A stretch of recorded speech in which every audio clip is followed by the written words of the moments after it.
Little ಕೈಟ್ಸ್ನ digital ಕ್ಲಾಸಿಗೆ ಎಲ್ಲರಿಗೂ ಸ್ವಾಗತ. ನಾವು ಕಳೆದ ವರ್ಷ ಕೆಲ ಚಟುವಟಿಕೆಗಳನ್ನು ಮಾಡಿದ್ದೇವೆ. ಅದರ ಮುಂದುವರಿಕೆಯಾಗಿ ಈ ವರ್ಷ ಹೊಸ ಚಟುವಟಿಕೆಗಳನ್ನು ಮಾಡ್ತೇವೆ.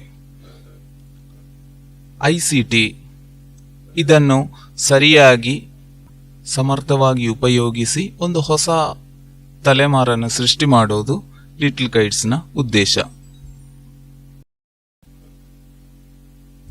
ಹೊಸ ತಲೆಮಾರಿನ ತಂತ್ರಜ್ಞಾನದ ಸರಿಯಾದಂತಹ ಉಪಯೋಗವನ್ನು ತರಗತಿ ಕೋಣೆಯೊಳಗೆ, ಅದೇ ರೀತಿಯಾಗಿ ಶಾಲೆಗಳಲ್ಲಿ ಕೂಡ ಸಮರ್ಥವಾಗಿ ಉಪಯೋಗಿಸುವುದೇ ಹೈಟೆಕ್ ಯೋಜನೆಯ ಮುಖ್ಯ ಉದ್ದೇಶ ಆಗಿದೆ.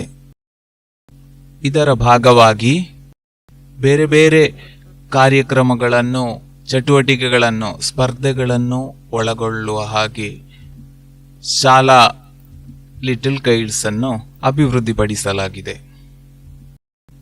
ಲಿಟಲ್ ಕೈಟ್ಸ್ ವಿದ್ಯಾರ್ಥಿಗಳಿಗೆ ಅವರ ಅಭಿರುಚಿಗೆ ಅನುಗುಣವಾಗಿರುವಂತಹ ಚಟುವಟಿಕೆಗಳನ್ನು ಉತ್ತಮಗೊಳಿಸಲಿಕ್ಕೆ ಬೇಕಾಗಿ ಈ ವೇದಿಕೆಯನ್ನು ನಾವು ಉಪಯೋಗಿಸ್ತೇವೆ. Graphics and animation, Kannada computing, cyber security, electronics, programming, mobile app ನಿರ್ಮಾಣ ಮೊದಲಾದ ತುಂಬ ಶಾಖೆಗಳಲ್ಲಿ IT ಕ್ಲಬ್ಬಿನ ಭಾಗವಾಗಿರುವಂತಹ ಲಿಟಲ್ ಕೈಟ್ಸ್ನ ಚಟುವಟಿಕೆ ಬರುವುದು. Graphics and animation, Scratch programming, Python programming, mobile app ನಿರ್ಮಾಣ, robotics, electronics, hardware, Kannada computing, desktop publishing, internet ಮತ್ತು ಸೈಬರ್ ಸುರಕ್ಷೆ, ವಿವಿಧ ಕ್ಷೇತ್ರಗಳಲ್ಲಿ ವಿದ್ಯಾರ್ಥಿಗೆ ತರಬೇತಿ ಪಡೆಯಲಿಕ್ಕೆ ಸಾಧ್ಯ ಆಗ್ತದೆ. ಲಿಟಲ್ ಕೈಟ್ಸ್ನ ವಿದ್ಯಾರ್ಥಿಗಳು ಕಳೆದ ವರ್ಷ ತಯಾರಿಸಿದಂತಹ ಕೆಲವು ವಿಡಿಯೋವನ್ನು ನೋಡೋಣ.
ಹೇಗಿತ್ತು ನೀವು ನೋಡಿದಂತಹ ವಿಡಿಯೋ?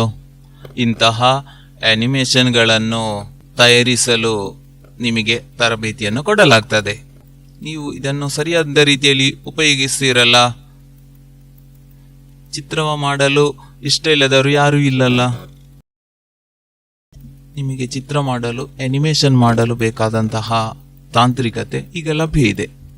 ಶಿಕ್ಷಣ, ವ್ಯವಸಾಯ, ಎಲ್ಲ ಕ್ಷೇತ್ರಗಳಲ್ಲಿ ಕೂಡ ಸಾಫ್ಟ್ವೇರ್ಗಳ ಉಪಯೋಗ ಅತಿ ಅಗತ್ಯವಾಗಿದೆ. ಸಾಫ್ಟ್ವೇರ್ಗಳನ್ನು ಉಪಯೋಗಿಸಿ ವಿವಿಧ ಕೆಲಸಗಳನ್ನು ಸುಲಭವಾಗಿ ಮಾಡಲು ಸಾಧ್ಯ ಆಗ್ತದೆ. ಇಲ್ಲೆಲ್ಲ ಉಪಯೋಗಿಸುವುದು ಹೆಚ್ಚು ಹಣ ಕೊಟ್ಟು ಉಪಯೋಗಿಸುವಂತಹ ಸಾಫ್ಟ್ವೇರ್ಗಳಾಗಿವೆ, ಪ್ರೊಪ್ರೈಟರಿ ಸಾಫ್ಟ್ವೇರ್ಗಳಾಗಿವೆ. ಅದರ ಬದಲಿಗೆ ನಾವು ನಮ್ಮ ಕಂಪ್ಯೂಟರ್ನಲ್ಲಿರುವಂತಹ ಸ್ವತಂತ್ರ ಸಾಫ್ಟ್ವೇರ್ ಅನ್ನು ಇಲ್ಲಿ ಪರಿಚಯಿಸ್ತೇವೆ.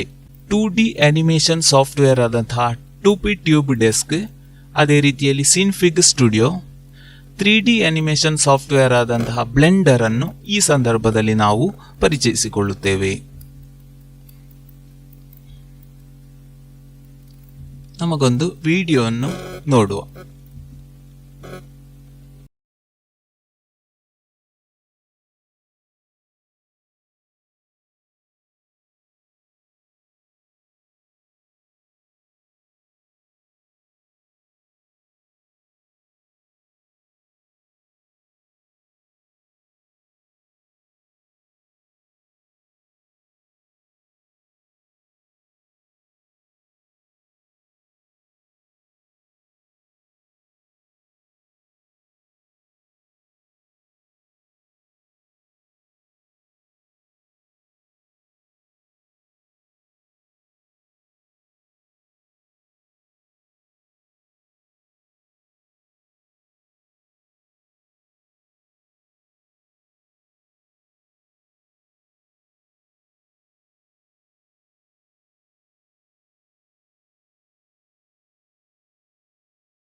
ಈ ವಿಡಿಯೋಗೆ ಯಾವೆಲ್ಲ ವಿಶೇಷತೆಗಳಿವೆ? ಇದು ಒಂದು ಅನಿಮೇಷನ್ ವಿಡಿಯೋ ಆಗಿದೆ. ಇದರಲ್ಲಿ ತುಂಬಾ ಕಥಾಪಾತ್ರಗಳಿವೆ. ಬೇರೇನು ವಿಶೇಷತೆಗಳಿವೆ? ಇದೊಂದು ಥೀಮ್ ಅನ್ನು ಆಧರಿಸಿ ಇದನ್ನು ನಿರ್ಮಿಸಲಾಗಿದೆ. ಹೇಗೆ ಈ ರೀತಿಯ ಅನಿಮೇಷನ್ಗಳನ್ನು ನಿರ್ಮಿಸುತ್ತಾರೆ? ಮೂವಿ ಎಂಬ ಇಂಗ್ಲಿಷ್ ಪದಕ್ಕೆ ಚಲನಚಿತ್ರ ಎಂದು ಕನ್ನಡದಲ್ಲಿ ಹೇಳ್ತೇವೆ. ಚಲಿಸುವ ಚಿತ್ರಗಳಾಗಿವೆ. ಚಿತ್ರಗಳಿಗೆ ಚಲನೆ ನೀಡಿ ಅನಿಮೇಷನ್ ತಯಾರಿಸ್ತೇವೆ. ಇನ್ನು ನಮಗೆ ಸ್ವಲ್ಪ ಚಿತ್ರಗಳನ್ನು ನೋಡುವ. ಈ ಫೋಲ್ಡರ್ನಲ್ಲಿ ನಾವು ಸಂಗ್ರಹಿಸಿಟ್ಟಿರುವಂತಹ ಚಿತ್ರಗಳನ್ನು ನಮಗೆ ಕಂಟಿನ್ಯೂಸ್ ಆಗಿ ನೆಕ್ಸ್ಟ್ ಕ್ಲಿಕ್ ಮಾಡಿ ನೋಡುವ. ಈಗ ಗಮನಿಸಿ, ಪ್ರತಿ ಚಿತ್ರಗಳು ವ್ಯತ್ಯಸ್ತ ಪೊಸಿಷನ್ಗಳಲ್ಲಾಗಿ ಮಾಡಿದ್ದಾರೆ. ಇದು ಕಂಟಿನ್ಯೂಸ್ ಆಗಿ ನೋಡುವಂತಹ ಸಮಯದಲ್ಲಿ ಚಿತ್ರಗಳು ಚಲಿಸುವಂತೆ ಕಾಣ್ತದೆ. ಈಗ ಅನಿಮೇಷನ್ ಹೇಗೆ ಸಾಧ್ಯ ಆಗ್ತದೆ ಎಂಬ ಒಂದು ಸೂಚನೆ ನಿಮಗೆ ಸಿಕ್ಕಿದೆ. ನಾವು ಯಾವುದಾದರೊಂದು ಚಿತ್ರವನ್ನು ನೋಡುವಾಗ ಅದು ನಮ್ಮ ಕಣ್ಣಿನಲ್ಲಿ 16 ಸೆಕೆಂಡುಗಳ ಕಾಲ ನಿಲ್ತದೆ. ಇದನ್ನು ನೀವು ಕೇಳಿದ್ದೀರಿ, ಕಲ್ತಿದ್ದೀರಿ.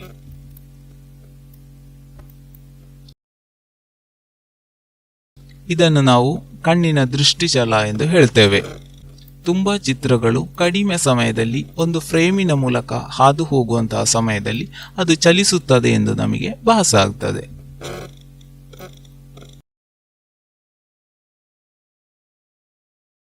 ಇದನ್ನು ಉಪಯೋಗಿಸಿ ಅನಿಮೇಷನ್ ಸಾಧ್ಯ ಆಗ್ತದೆ. ಅನಿಮೇಷನ್ ಸಾಧ್ಯ ಆಗುವುದು ಹೇಗೆ ಎಂದು ಈಗ ನಿಮಗೆ ಸರಿಯಾಗಿ ಅರ್ಥ ಆಗಿರಬಹುದು. ಇನ್ನು ನಮಗೆ ಒಂದು ಅನಿಮೇಷನ್ ಅನ್ನು ತಯಾರಿಸಿ ನೋಡುವ. ನಮ್ಮ ಕಂಪ್ಯೂಟರ್ನಲ್ಲಿರುವ 2P ಟ್ಯೂಬ್ ಡೆಸ್ಕ್ ಎಂಬ ಸಾಫ್ಟ್ವೇರ್ ಆಗಿದೆ ನಾವು ಉಪಯೋಗಿಸುವುದು. ಇಲ್ಲಿ ನಾವು ಎಲೆಯ ಚಿತ್ರ ಬರೆದು ಅದನ್ನು ಸಿಂಪಲ್ ಅನಿಮೇಷನ್ ಮಾಡ್ತೇವೆ. ನಮಗೆ ಆ ಚಟುವಟಿಕೆ ಹೋಗುವ. ಒಂದು ಸಿಂಪಲ್ ಅನಿಮೇಷನ್ ತಯಾರಿಸಲಿಕ್ಕೆ ಬೇಕಾಗಿ 2P ಸಾಫ್ಟ್ವೇರ್ ತೆಗೆಯುತ್ತೇವೆ. ಅಪ್ಲಿಕೇಶನ್, ಗ್ರಾಫಿಕ್ಸ್,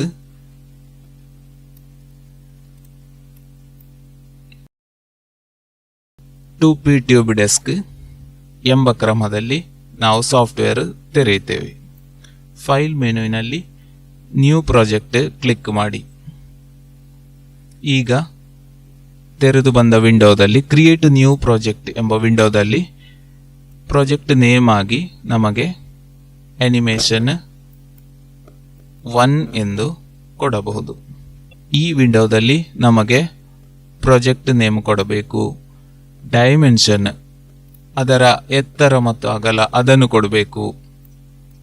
ಇಲ್ಲಿರುವಂತಹ 720 480 ಇಲ್ಲಿ ಸಾಕು.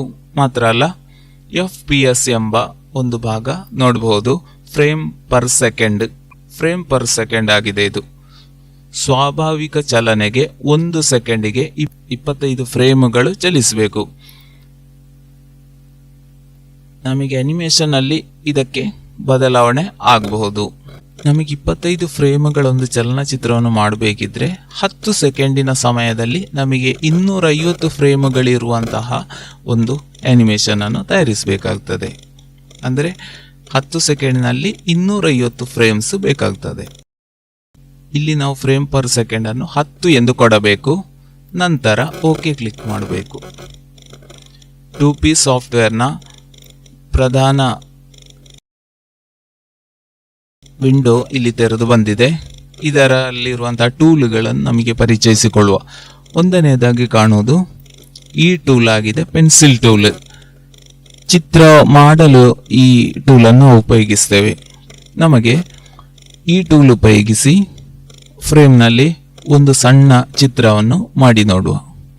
ಟೂಲ್ ಬಾಕ್ಸ್ನಲ್ಲಿ 1ನೇ ಟೂಲ್ ಆದಂಥ ಪೆನ್ಸಿಲ್ ಟೂಲ್ ನಾವು ಸೆಲೆಕ್ಟ್ ಮಾಡ್ತೇವೆ. ಪೆನ್ಸಿಲ್ ಟೂಲ್ ಸೆಲೆಕ್ಟ್ ಮಾಡಿದ ನಂತರ ನಮಗಿಲ್ಲಿ ಬ್ರಷ್ ಪ್ರಾಪರ್ಟೀಸ್ನಲ್ಲಿ ಇದರ ಥಿಕ್ನೆಸ್ ಅಗತ್ಯ ಇದ್ದರೆ ಹೆಚ್ಚು ಮಾಡಬಹುದು. ನಾವೀಗ 5 ಸೈಜ್ ಇರುವ ಸ್ಟ್ರೋಕ್ ನಾವು ಸೆಲೆಕ್ಟ್ ಮಾಡಿದ್ದೇವೆ. ಇನ್ನು ಕ್ಯಾನ್ವಾಸ್ನಲ್ಲಿ ಒಂದು ಸಣ್ಣ ಸಿಂಪಲ್ ಆದ ಒಂದು ಚಿತ್ರವನ್ನು ಮಾಡಬೇಕು. ಈಗ ನಾವು ಚಿತ್ರ ಮಾಡಿರುವುದು 1ನೇ ಫ್ರೇಮ್ನಲ್ಲಿ. ಅನಿಮೇಷನ್ ಸಾಧ್ಯ ಆಗಬೇಕಿದ್ರೆ ಮುಂದಿನ ಫ್ರೇಮ್ಗಳಿಗೆ ಈ ಚಿತ್ರದ ಸ್ಥಾನವನ್ನು ಬದಲಾಯಿಸಿ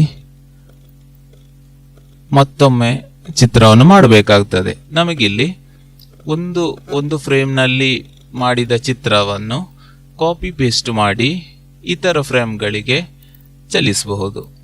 ಹಾಗೆ ಆಗುವಾಗ ಒಂದೇ ಚಿತ್ರ ಸ್ಥಾನವನ್ನು ಬದಲಾಯಿಸಿ ನಮಗೆ ಆನಿಮೇಷನ್ ಸಾಧ್ಯ ಮಾಡಬಹುದು. ಈಗ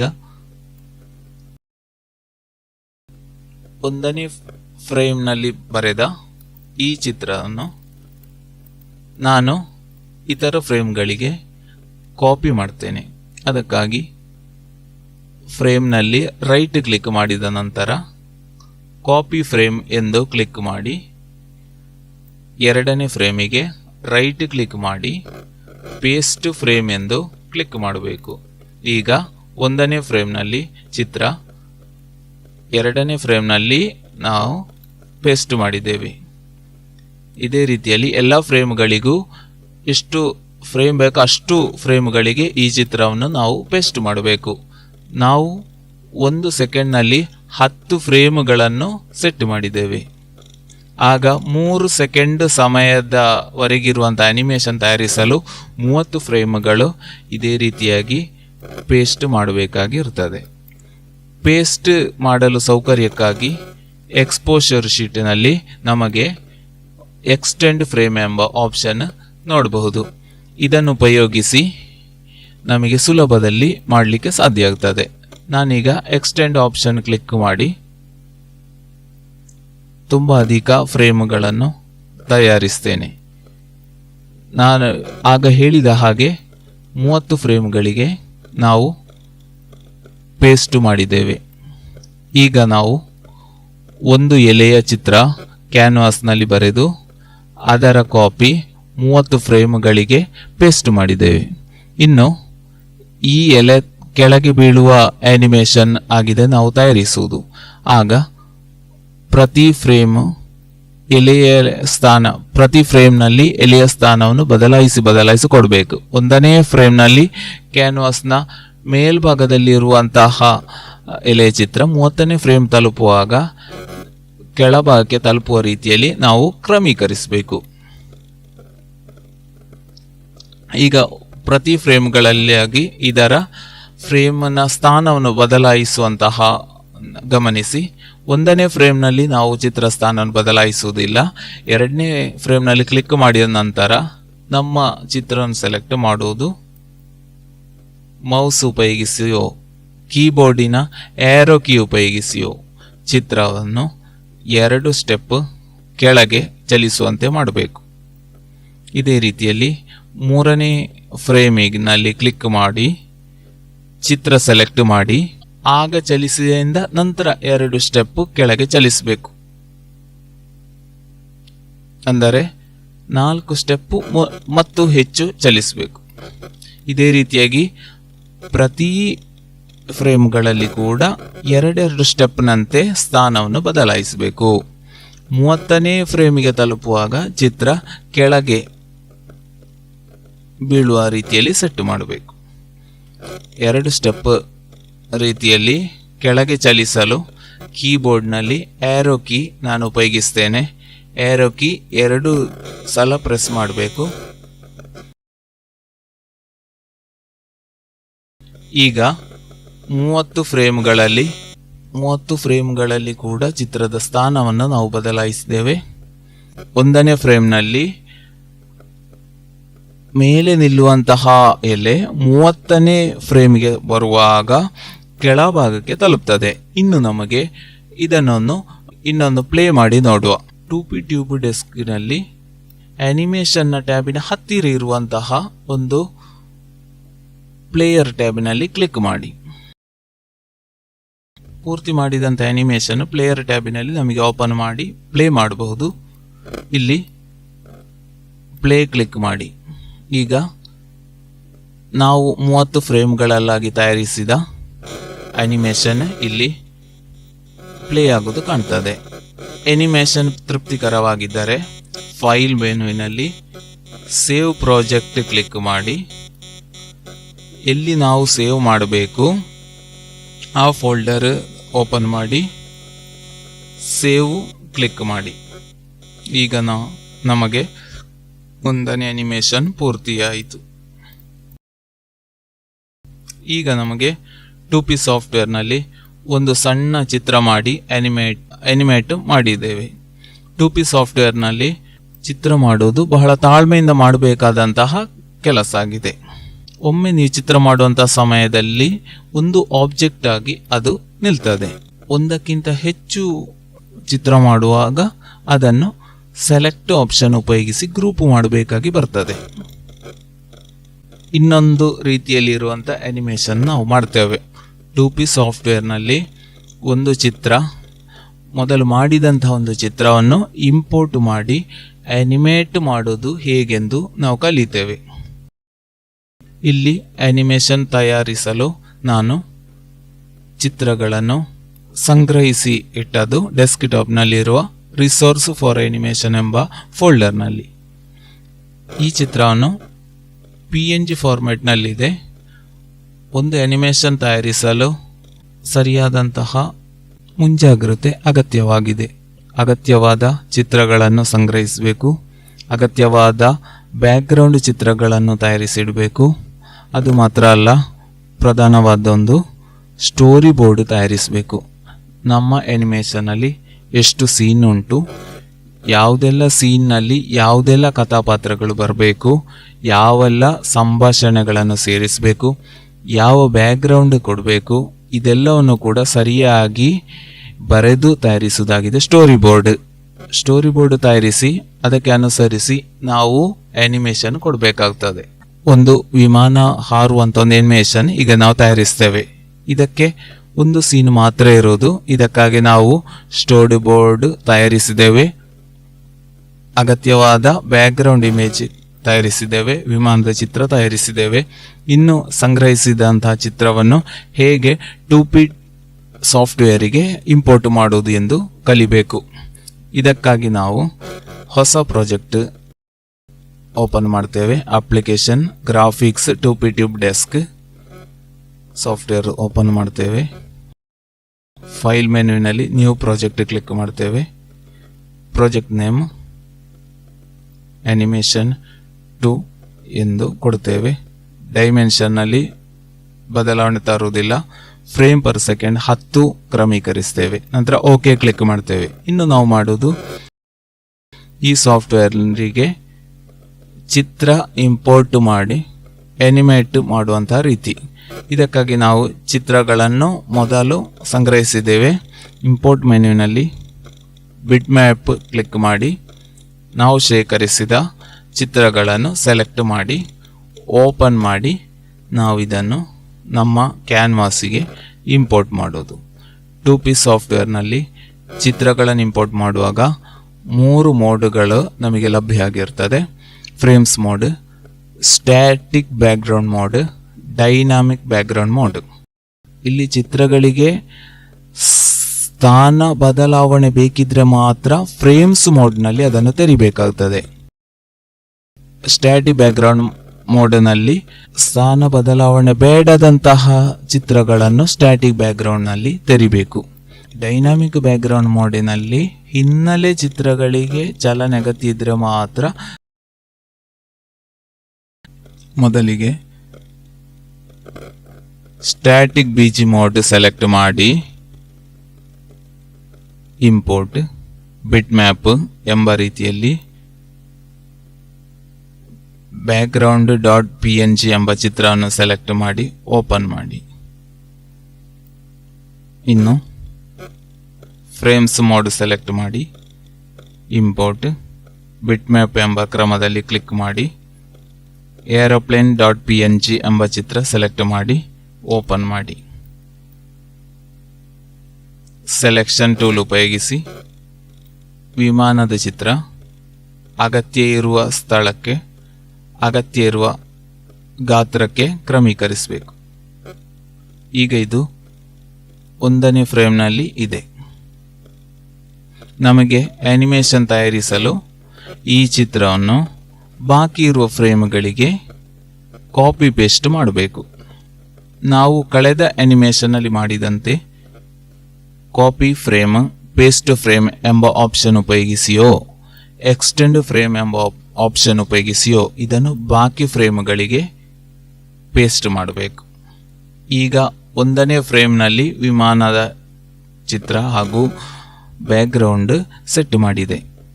ನಾವು 10 ಫ್ರೇಮ್ ಪರ್ ಸೆಕೆಂಡ್ ಇರುವಂತಹ ಆನಿಮೇಷನ್ ನಾವು ತಯಾರಿಸ್ತೇವೆ. 3 ಸೆಕೆಂಡ್ ಸಮಯಕ್ಕೆ ಇರುವುದನ್ನು ನಾವು 30 ಫ್ರೇಮ್ಗಳಿಗೆ ಕಾಪಿ ಮಾಡಬೇಕು.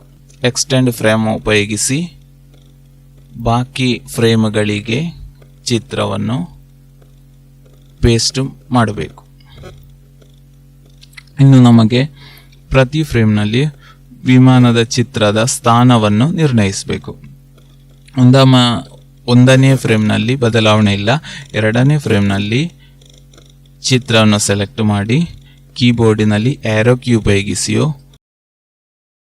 2 ಸ್ಟೆಪ್ ಮುಂದಕ್ಕೆ ಚಲಿಸಬೇಕು. ಅದೇ ರೀತಿಯಲ್ಲಿ ಪ್ರತಿ ಫ್ರೇಮ್ನಲ್ಲಿಯೂ ಮುಂದಕ್ಕೆ ವಿಮಾನವನ್ನು ಸ್ಥಾನ ಬದಲಾವಣೆ ಮಾಡಬೇಕು. 30ನೇ ಫ್ರೇಮ್ ಬರುವಾಗ ವಿಮಾನ ಕ್ಯಾನ್ವಾಸಿನ ಎಡಭಾಗಕ್ಕೆ ತಲುಪುವ ಹಾಗೆ ಕ್ರಮೀಕರಿಸಬೇಕು.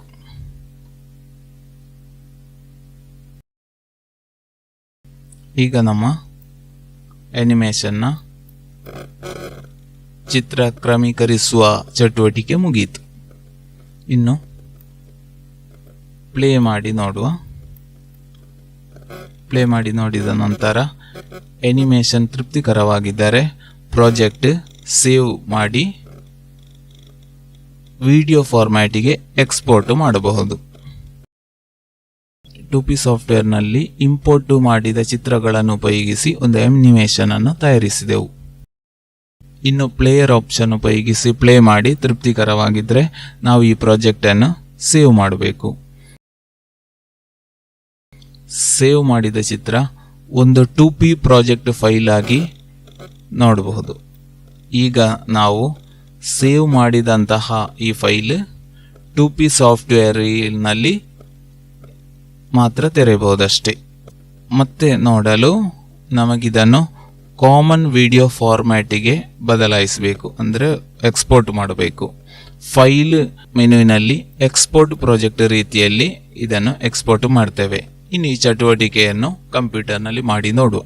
ಫೈಲ್ ಮೆನುವಿನಲ್ಲಿ ಎಕ್ಸ್ಪೋರ್ಟ್ ಪ್ರಾಜೆಕ್ಟ್ ಎಂದು ಕ್ಲಿಕ್ ಮಾಡಿ ಇಲ್ಲಿರುವ ವಿಡಿಯೋ ಫಾರ್ಮ್ಯಾಟ್ ಸೆಲೆಕ್ಟ್ ಮಾಡಿ MP4 ವಿಡಿಯೋ ಸೆಲೆಕ್ಟ್ ಮಾಡಿ ನೆಕ್ಸ್ಟ್ ಕ್ಲಿಕ್ ಮಾಡಿ.